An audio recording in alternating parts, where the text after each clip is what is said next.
Zealand Tech Podcast, the voice of the tech community, proudly supported by Umbrella Connect.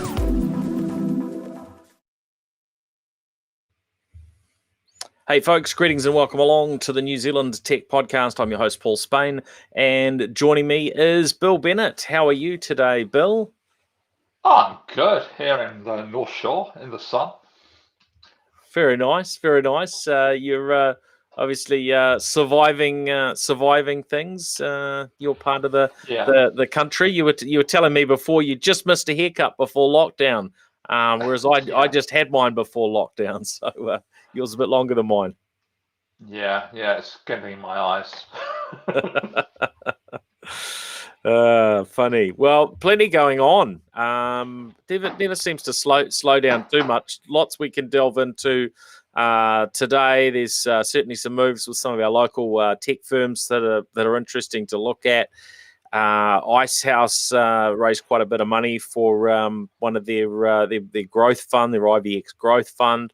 I want to chat to you a little bit about something you mentioned to me earlier around New Zealand's internet data usage being very close to the top of the stack globally, which is it sounds like we've maybe got the bronze medal for that, but on a global basis, that's fascinating. So that's a good one. I'm keen to delve into this private MIQ and what that maybe might do for some of our tech company. So Suri and Taylor's been given the rubber stamp on that, and of course a lot going on in the telco world, and there's a possibility of a merger there. So that's a pretty big deal. So we'll come to that, and Apple are back in the news for a couple of reasons. So we'll be keen to chat about that one. But first up, Crossware. Now, this is an Auckland-based software company, and in fact, my team at Gorilla, I recall having interacted with them probably some years back because of their email signature software. I'm sure you've seen a little bit of this news, Bill. We don't know too many details about the size of the acquisition, do we? No, we never do. I mean, they're always coy about it, but often that comes out later when there's some reporting, financial reporting down the road. Usually the parent company has to say how much they bought it to their shareholders and so on, and the news will come out then. Crossware, it's an interesting business because it's the kind of business which, in effect, has kind of been created out of almost nothing. I mean, it's almost out of fresh air, in that they managed to turn the signatures that people put at the bottom of their emails into dollars. And in some cases, they can use that space as advertising space, and you can sell it and get a revenue, though I would imagine that you're really talking pennies if you're doing that.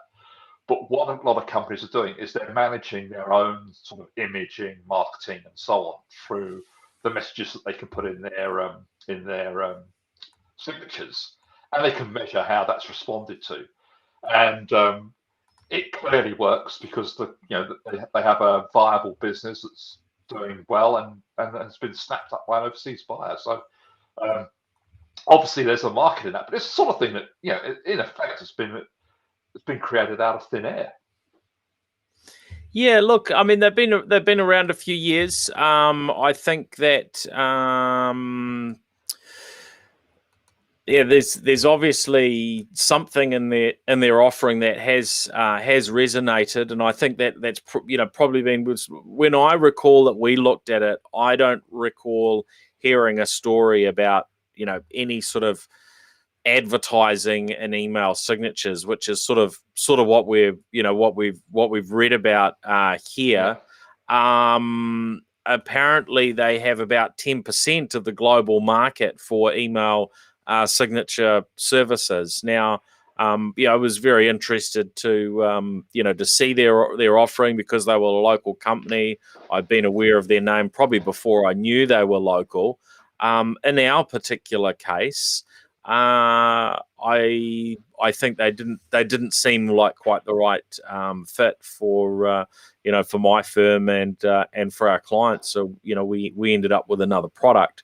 But 10% is that's a pretty good chunk, and I would imagine this is going to be a growing market unless Microsoft builds in a better capability, and Google build in these sort of better capabilities around email signatures within their platform, which to a degree Microsoft have stepped some things up a little bit, but if you look at their own documentation around how to do automated sort of company-wide email signatures, it's pretty lackluster. Let's just leave it at that. So that's why a lot of firms are paying a percentage on top of what they pay for their email services, a reasonable percentage, to use a service like that like Crossware to manage them. So well done to them for building it and for the sale.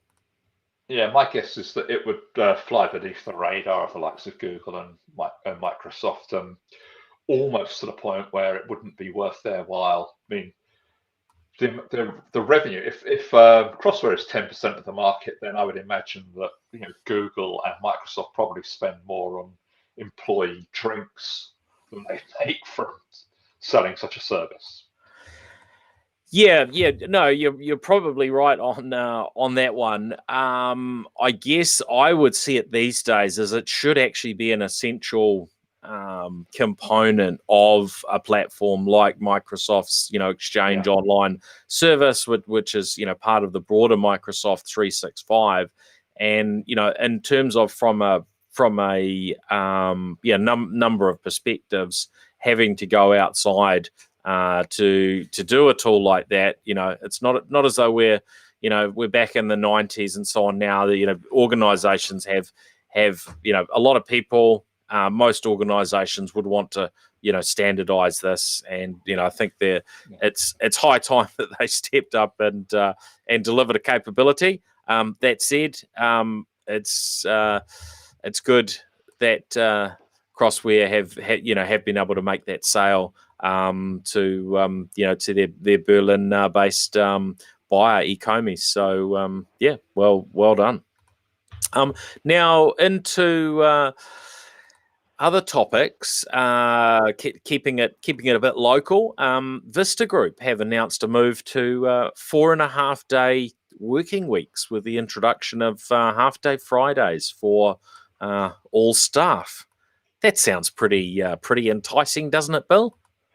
Well, yeah, but it makes a lot of sense for a company that's, they're in effect, they're a software business, and so they're employing people who are knowledge workers who typically don't sell their services by the hour. If you're repairing computers or fixing stuff, as a contractor, you would be charging by the hour. But if you're not charging by the hour, then really what matters is your output. And if your output stays pretty much the same if you can get 5 days work done in 4 days or 3 days, then why should you be sitting around in the office just spending time there when if you're hitting target? I think it's fine. Of course, you've got to have some proper measures in place to make sure people are actually hitting targets, but assuming they do, they're grown-ups. It's an industry where people have to take the responsibility for their own actions. I think it's brilliant.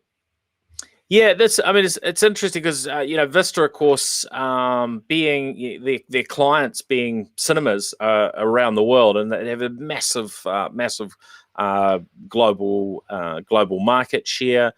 Their business has been hit very, very hard by COVID. Of course, so many cinemas have either closed permanently or been closed for a very large percentage of the last 18 months, and so that's put them under fair bit of pressure there. Their share price, I noticed recently, had started coming back up reasonably strongly, but you have that. You probably, I can imagine that they've had a challenge there where there maybe hasn't been enough work for if you're sitting in customer service and nobody's able to use your software, then things could be pretty quiet. But I've also heard, as I think we all have, around the tight labour market here in New Zealand and in other countries for for finding software developers and the like. This is a sort of thing that's going to differentiate Vista Group, and no doubt help them attract a few people. If you've only got to work 90% of the time that you've got to work for other firms, then I think that's definitely going to be pretty tempting to have every Friday afternoon off for the rest of your working life, or your working life within that organisation. I think one of the things about the company is that when cinemas come back, and we're assuming they do come back in some form, there's almost certainly going to be a greater push to automate the business, and Vista's nicely placed for that. So if they can just get over these tough times, the other side of the hill, things look pretty bright, I would imagine.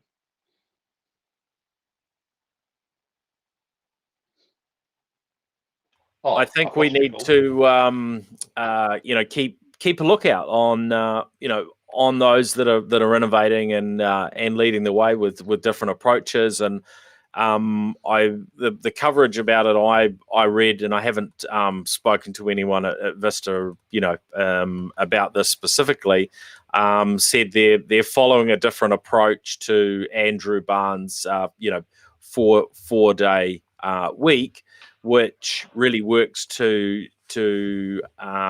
measure and squeeze 5 days work into 4 days, just by bumping up the productivity and focus. Whereas they're just saying here, look, there's no strings attached.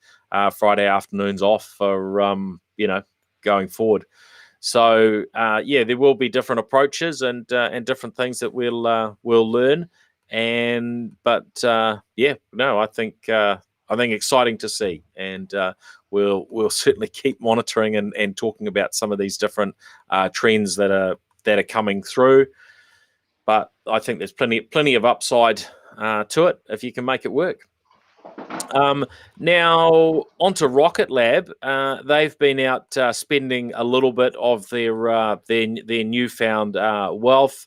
Of course, they've listed in the US on the NASDAQ there through one of these SPAC listings, as they call them, and they've acquired a company called Advanced Solutions Inc.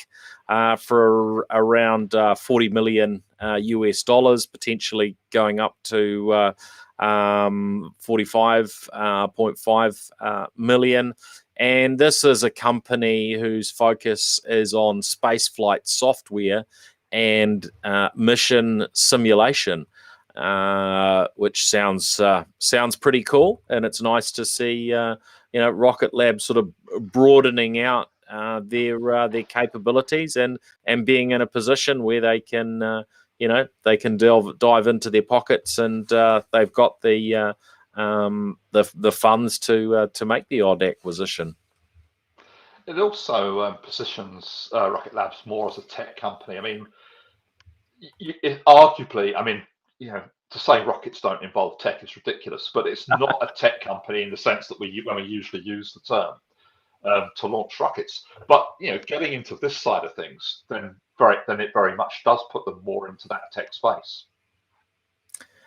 Look, certainly, in the more traditional tech, I think anybody doing anything in the aerospace field these days has got tech. And you've probably heard me argue before that I think these days every company, every business kind of falls into tech in some way, because if your business isn't leveraging tech in some sort of smart way, then you're probably behind your competitors by a long shot. So absolutely, I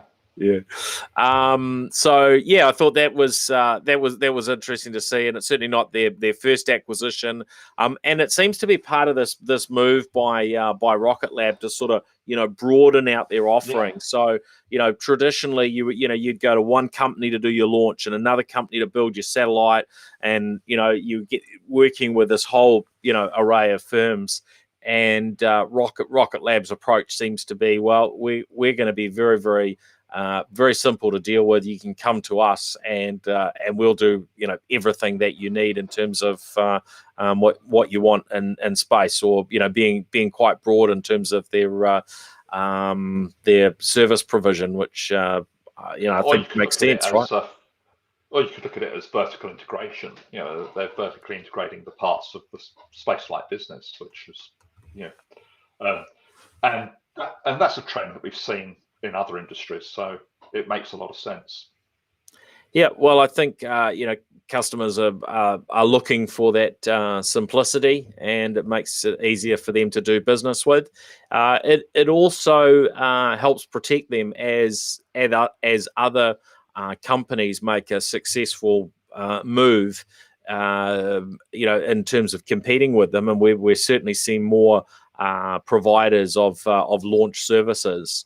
And if you've got that kind of one company you can go to that's got everything, then I think that's going to make their relationships stronger and stickier. So exciting to see. I just wish they'd rip that USA off the back of their branding. I think they still go under rocketlabusa.com, don't they? Anyway, there's it's that I think is the nature of working with NASA and the US government. There's obviously some elements there that they needed to address. The Ice House. Now, look, they've been involved in so many of our tech companies over such a long period. But I saw there was NBR was covering that this new growth fund they've got, the Ivx Growth Fund, has raised something between $100 and $110 million, and of course, most of their investments traditionally have been, I think, the sort of seed investments. So, very, very early on to get that initial start going, but they haven't so much been involved in funding the growth of firms. Whereas this fund is about those sort of next stages. And that's quite a chunk of money, but it's what we seem to keep seeing is more and more money becoming available to support our technology innovators, and whether that's on things that are targeting the local market, but more often than not, these are entities that are going out and growing New Zealand's export revenue, which is pretty pleasing, I would have thought. Yeah. Is the Ivx fund an industry-specific fund, or is it general? My recollection of it is it's a general fund, but it's focused on the growth sort of stage rather than the seed stage. Yeah, so it's at the point where basically companies are ramping up, getting customers in at that stage. Yeah. And probably in a lot of cases, yeah, definitely. Well, that's actually often the missing part of the equation in New Zealand. It's quite early. It's often relatively easy to get the first lot of money here in New Zealand. It's that stage which is usually the tough one. Mm-hmm. Well, yeah, it's certainly pleasing to see that picture starting to change, Bill. Now, you were telling me that you didn't quite put it like this, but that New Zealand are the bronze medalists on the world stage when it comes to our internet usage per head. Tell us a little bit more about that story, Bill.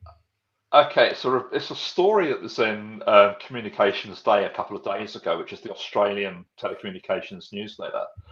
and it's basically looking at how the per capita use of data in countries around the world. And they look at a lot of countries, but of the countries that they looked at in this list, New Zealand is number 3 behind the UK. UK is number 1 and the USA is number 2. UK per capita in the UK, people are downloading about 420 gigabytes of data a month. In America, it's just under 400, and in New Zealand, it's just under that. So we're probably about 360, 380 gigabytes a month. After us, it's Iceland. Iceland are they're a whisker behind us. And then the next cab off the rank is Australia, then Ireland. And apart from Iceland, the thing that these countries all have in common is the English language. But what they don't have in common, and I think this is the surprising thing about these statistics, is there's no correlation between fibre uptake and the amount of data. It is quite literally the English language is the thing. So, Australia, for example, they don't have the broadband network that we do, and yet they're still very big users of usage. And this is what the report concludes. It says that fibre is not the driver of usage. The countries with the most developed fibre markets would be Japan, Spain, and Portugal. Actually, quite a long way down the list. But then, part of that is because there's not a lot of streaming content necessarily for those countries. We have a much bigger library of streaming content. And it's not just video; it's games as well. That tailing off, that usage thing, also relates to the amount of gaming. So obviously, New Zealanders, POMs, and Americans are very big on using gaming online as well. So who knows exactly what's going on? But what it does tell you is that spending money on improving our broadband wasn't wasted. Yes, no, I think that's played out rather well for New Zealand, and especially when we're in scenarios like this, which we couldn't have necessarily predicted. But yeah, as we've seen more content move to online, I imagine sports streaming, those countries where more of that is online. That said, you look at the US where satellite is still cable is still very popular from a TV perspective and live sport, but we're certainly in some of these markets seeing a lot more go to online. Big numbers, and it would have been certainly pretty hard to predict those sort of numbers, going back to the pre-fibre days to imagine that we would need that sort of level at this point in time. But of course, it's going to keep growing, isn't it? If you look out another 10 years, probably grow, exponentially again. And of course, it's surged in the last 18 months. I mean, one of the things that I keep talking about wherever I'm found is just how probably 18 months ago now, when the world first went into lockdown, just about every aspect of digital usage just surged. It leapt forward by many years in the space of a few weeks, and it didn't leap forward and plateau. It leapt forward and continued the upward rise, and that's still going on today. So we're a lot further forward than we would have been in terms of uptake and usage and so on. Than we would have been had there not been those lockdowns. I'm not saying the lockdowns were a good thing; they certainly were not. But it has meant a huge uptake in everything digital. Yeah, absolutely. Now, another couple of local things that I wanted to delve into. First of all, there's been a lot of discussion and debate and frustration and so on around the MIQ situation, here in New Zealand, and what's the right approach? What about the technology pieces, and is it fair and appropriate? But I think the exciting piece for our tech sector is that the government have agreed to go ahead with trialing some sort of I guess private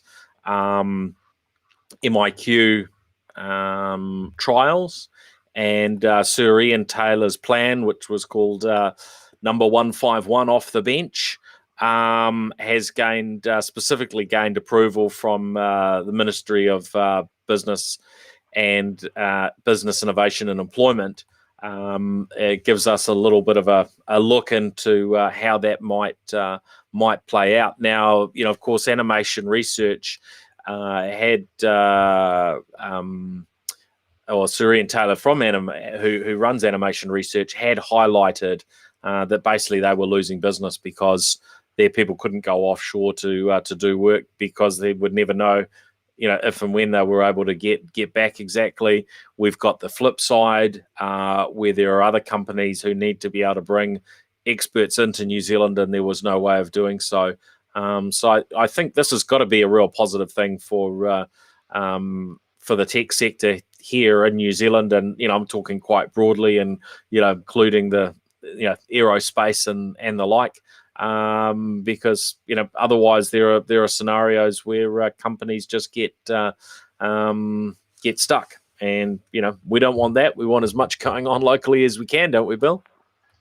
Well, we do, but I think the concern is that what's the criteria for being able to get a place in the business, in the private one? Do you know? Is that purely for tech people? Yeah, and look, I don't know exactly what what approach that they've taken. I think they were looking for for companies to show interest and to apply. Whisk was one of the other companies who are doing the autonomous air taxis in the South Island, and they said they were going to have to move some of their operation out of New Zealand and off to Queensland, because there were obviously some experts offshore, maybe in Queensland, who they wouldn't have any chance of bringing here and back. Now, that might be more complicated than just getting them across the line into New Zealand. It might also be about getting them back in the other direction. So, these things aren't necessarily super simple and super cut and dried. But I think it's good to see that it's been given attention, and we're moving forward. Yeah, well, the main thing is it expands the number of people that can come in. I think that's the good thing about it. And I guess if this is taken up by companies bringing in employees, it takes pressure off the government standard MIQ service. So yeah, for that reason, it's good, because there's just no way all the people that want to come back are going to be able to come back in the next 6 months. The queue is just too long. I think the queue's 20,000 plus now, isn't it? Yeah, I certainly haven't been applying for any travel. It's kind of, you look at it and you think, well, could I justify doing anything? Well, no, I think there's many more people above me in terms of a need. So no hurry, and I quite like staying reasonably safe, which we have been here. Now let's get on to what I think is a pretty big topic. This potential merger between 2degrees and Orcon. Now, I was looking through the archives, Bill, and when I googled 2degrees and Orcon and your name, yes. Do you know what I found, Bill? Yes, that 2degrees was going to buy Orcon at one point. Yeah, well, so Orcon, there was coverage from how many years ago was it now? There was maybe sort of seven or so years ago when Orcon was on the market. Of course, Orcon has been part of I don't even know. Well, it's now Orcon Group, but it was Vocus and went through varying other names. Had been right? part of Cordia at one point, so that's true. Yep. Yeah. Well, look, Orcon now is the group name for all the Vocus companies, so that includes Cool Plus, Slingshot, the former FX Networks, Flip, the budget brand, and I can't remember what the name of their business for selling energy to broadband users is, but all those companies are now branded as Orcon, and that's to differentiate it from Vocus, which is the Australian parent company, which was bought in recent times. Orcon was heading for an IPO later this year, so was 2degrees, but instead of that happening, they're now talking about a merger. It makes a lot of sense because the two are quite complementary in that Orcon's weakness is in mobile. It doesn't have a mobile offering. It has an MVO agreement with, I think it's Spark, but those agreements in New Zealand are all a bit, they're not good. They've got a virtual network effectively, haven't they? Yeah. But they're not, those arrangements are not as good as they are overseas. And it's something that our regulator has chosen not to really get heavily involved in. And I know for a fact that people at Orcon haven't been happy about the arrangement and in effect being locked out of the mobile market. Meanwhile, 2degrees wants to bulk up for all kinds of reasons, because bulking up, there are economies of scale. There's a lot of cost that can be taken out of the two merge.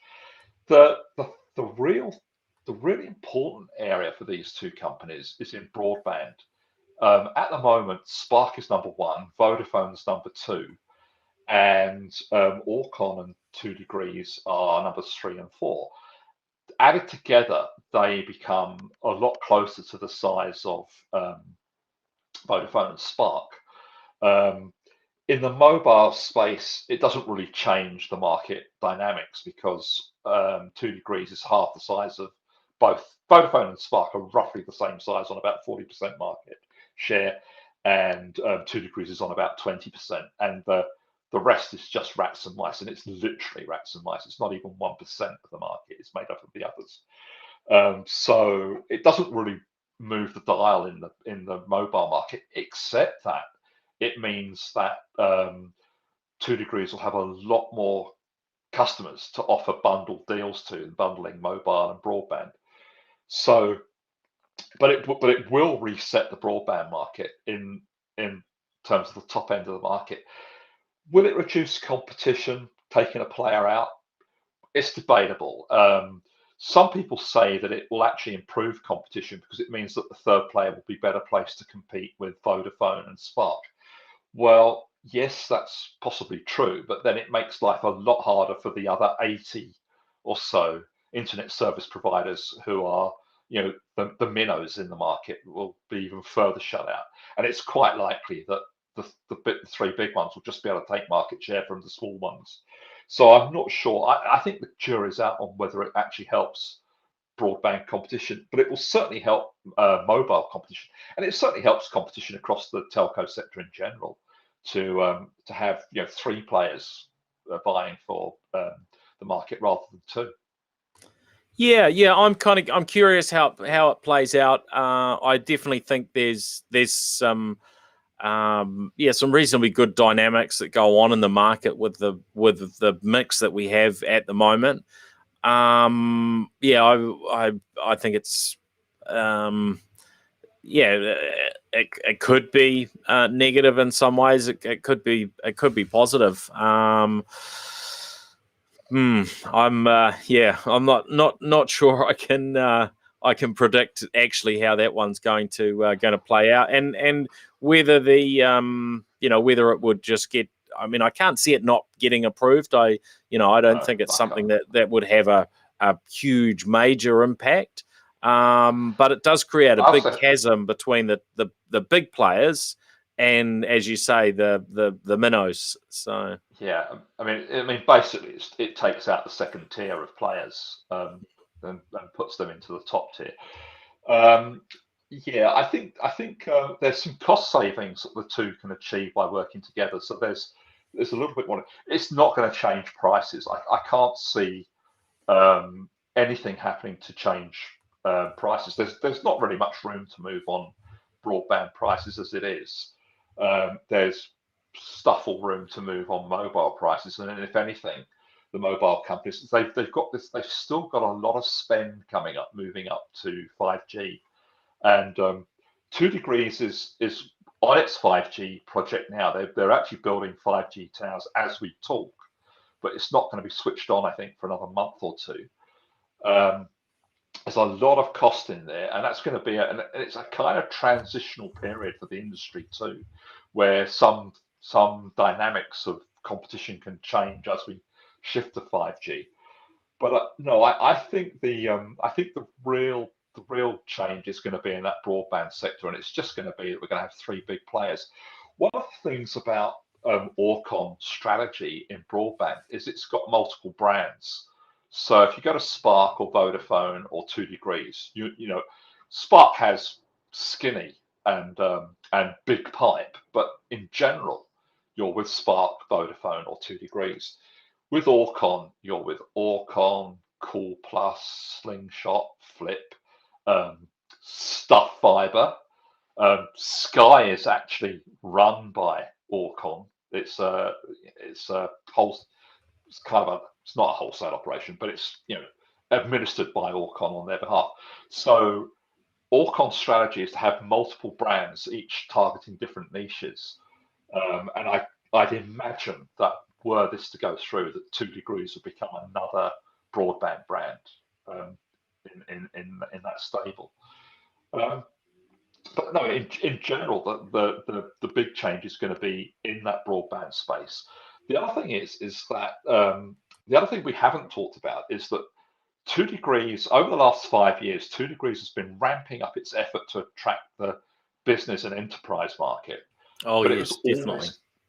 But it was always coming from behind in that space, whereas Vocus, as was now Orcon, has been very strong in that area in the past, and still has quite a lot of strength in the area. So that will really boost 2degrees enterprise and business portfolio of products and services, and that's going to really add some competition into that market.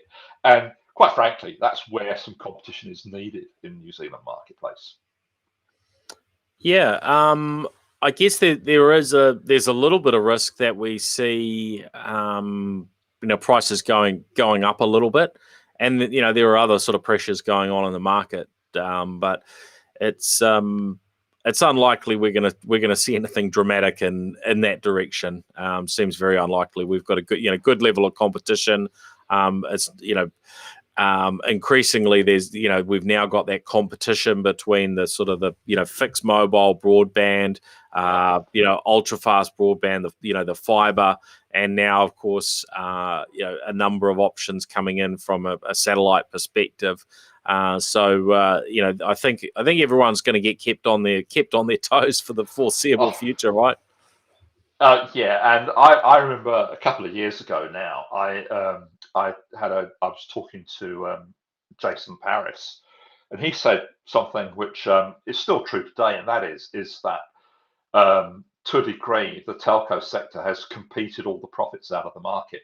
So they're not hugely profitable companies. I mean, if you compare their gross margins of New Zealand's telcos with other companies, which I mean, say for example, supermarkets where there's two chains, the supermarkets are reaping much better margins out of it being a limited market than the telcos are out of it being. And the reason that is in the telco space is because it is a three-cornered race. If it's a two-cornered race, it's easy for the two big ones to settle down and not compete too much and just move into this like oligarchy type position. But with a third one snapping at their heels, that keeps everyone honest, keeps everyone hungry.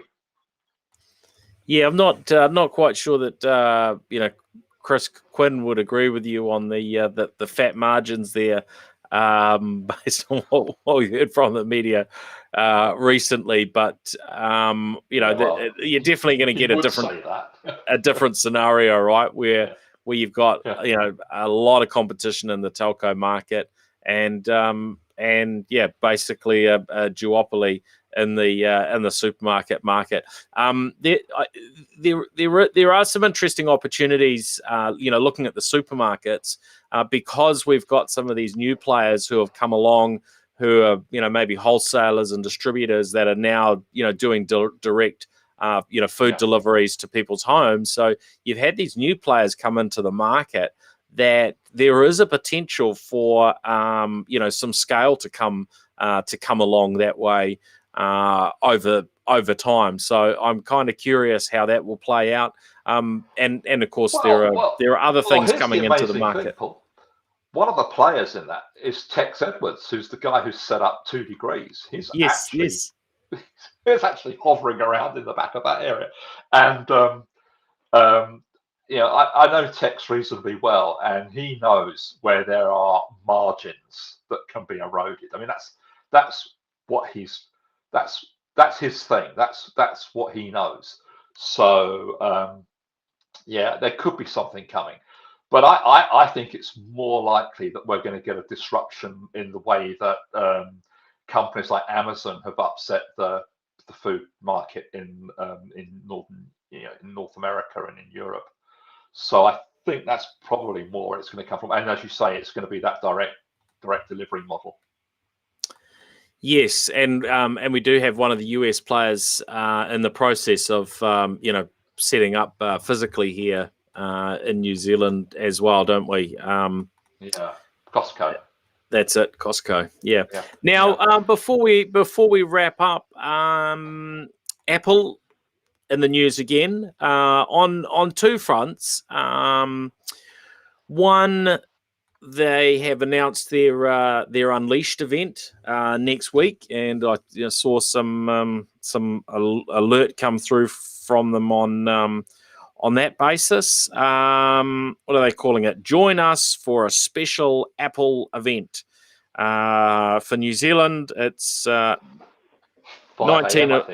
of October, 6 a.m. New Zealand time. So slightly, almost respectable hour.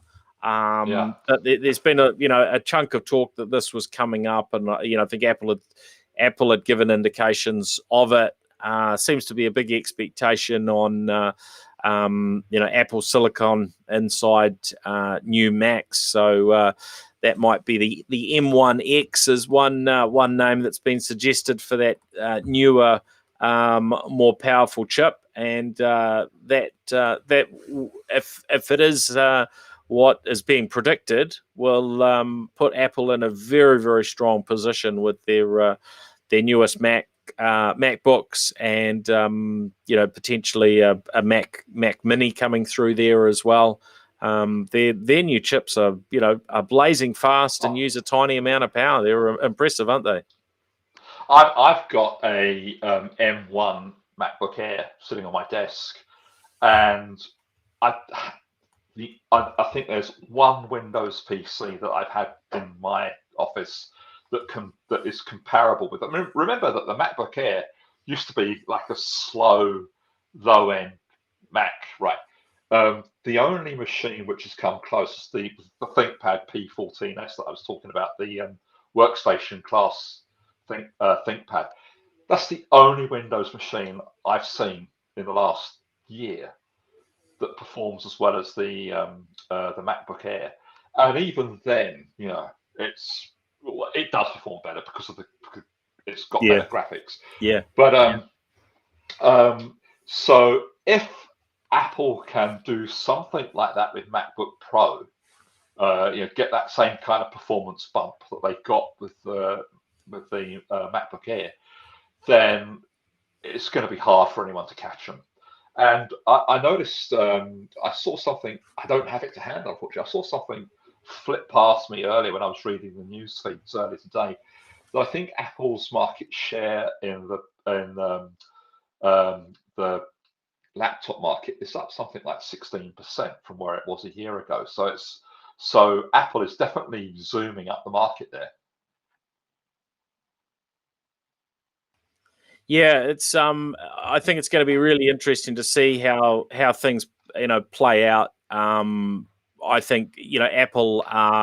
It was a few years ago. I remember really slating Apple. On the podcast, they weren't refreshing their devices regularly. So if you had bought into the Mac ecosystem and you needed to buy a new device, there might not have been a replacement model, and quite a number of cases. There was keyboards. The keyboards. Oh my word. Yeah.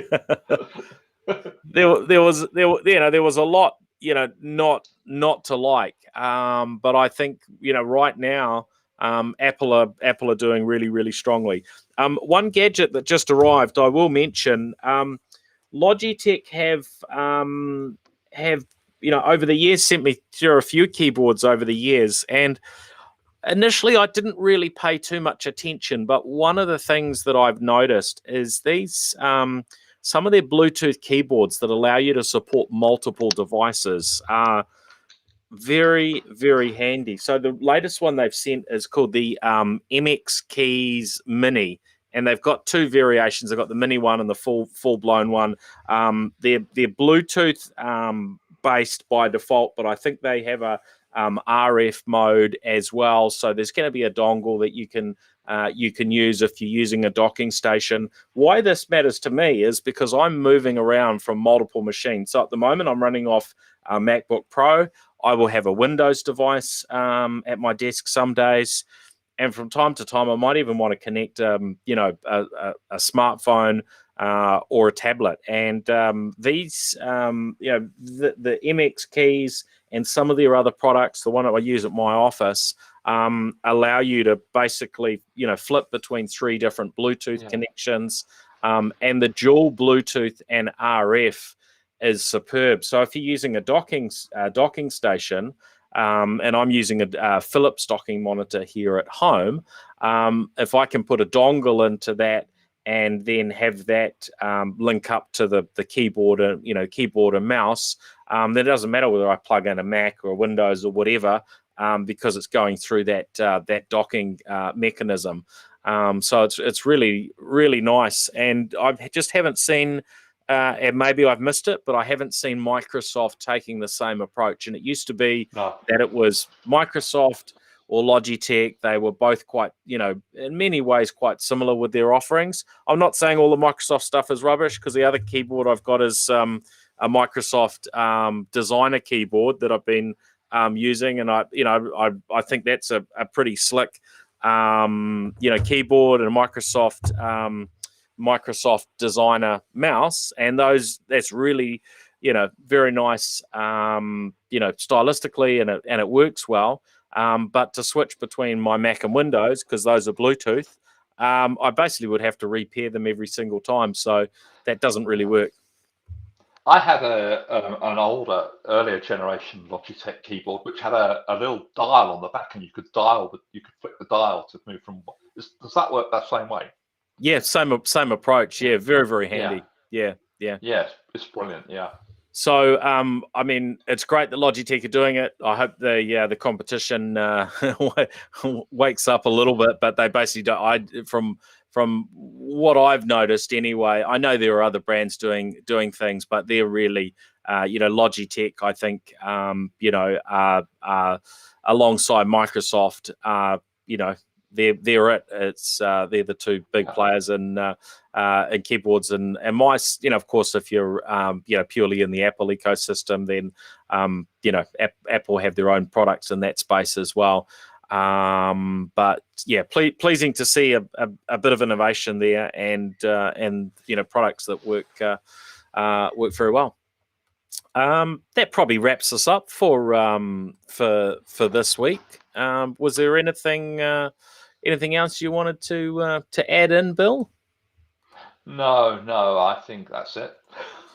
Windows 11, of course, has sort of started rolling out. Have you had a chance to have much of a look at 11 yet, with all the things you've got on your plate? No, I was really disappointed that the ThinkPad came and went just before the possibility of upgrading it to 11. I would have liked to have had that round a few more days to give 11 a try. I've got a Windows machine sitting here, but I don't think I can upgrade that. So the next job I've got to do really is to make sure I get myself a Windows machine in for testing.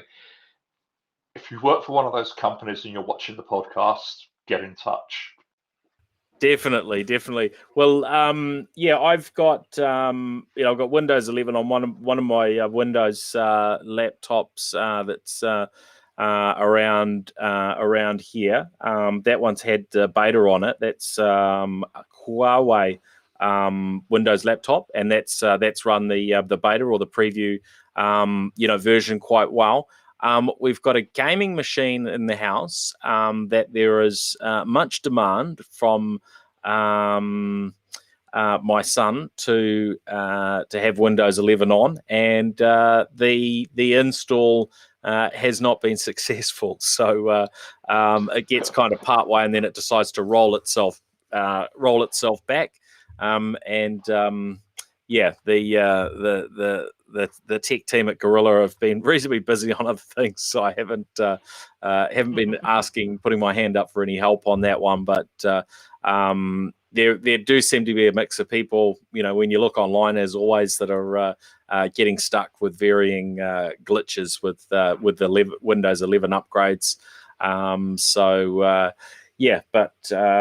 We will see a lot more of that, and of course there has been plenty of opportunity to try Windows 11 early for those that wish to.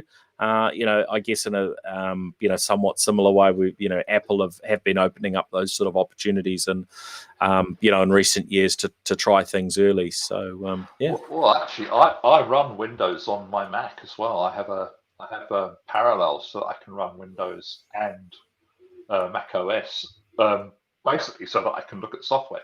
But I still want to get my hands on a new Windows 11 machine. Yeah, well, it does get a little bit harder trying to do that as we move into these M1 based Macs, and I have heard of some emulation of the ARM-based version of Windows there, but that may not be necessarily be an ongoing option. So we'll have to see how that plays out as the world changes a little bit. All right. Well, thanks, Bill. It's been great to catch up, and thanks for joining the New Zealand Tech Podcast this week. Where should people look to keep up to date with some of your news stories and your pieces? On Twitter, Bill Bennett NZ, 2 N's, 2 T's, and billbennett.co.nz on the website. I've just rebooted a weekly telecommunications newsletter, which is also on the site, published every Friday. And there's a couple. They're really early trial runs on the site at the moment, but that's started in earnest now. Fantastic. Yeah, and that's my project for the next few months, I think. Excellent. I will look forward to reading that. Thank you, Bill. And of course, folks can follow New Zealand Tech Podcast across the varying sort of social platforms, and visit us at nztechpodcast.com. There were a few comments coming through, because as well as recording this for our audio listeners, which is the bulk of our audience. There's always a few people that jump in and catch the live streams. So most weeks it's a Tuesday afternoon. Sometimes it varies. This week we're a Wednesday between about 4 p.m. and 5 p.m. But to see those live streams pop up in your feed, the recommendation would be to just follow us on the platforms you use. So we will tend to stream on LinkedIn, Facebook, YouTube, and I think we've made it back onto Twitter. I'm not quite sure exactly how all the technicalities of how that plays out, since they've ditched Periscope and built a sort of a new API for getting things streaming onto Twitter. But I think that is working at least partially. So feel free to find us across any of those platforms. All right, well that's us for this week.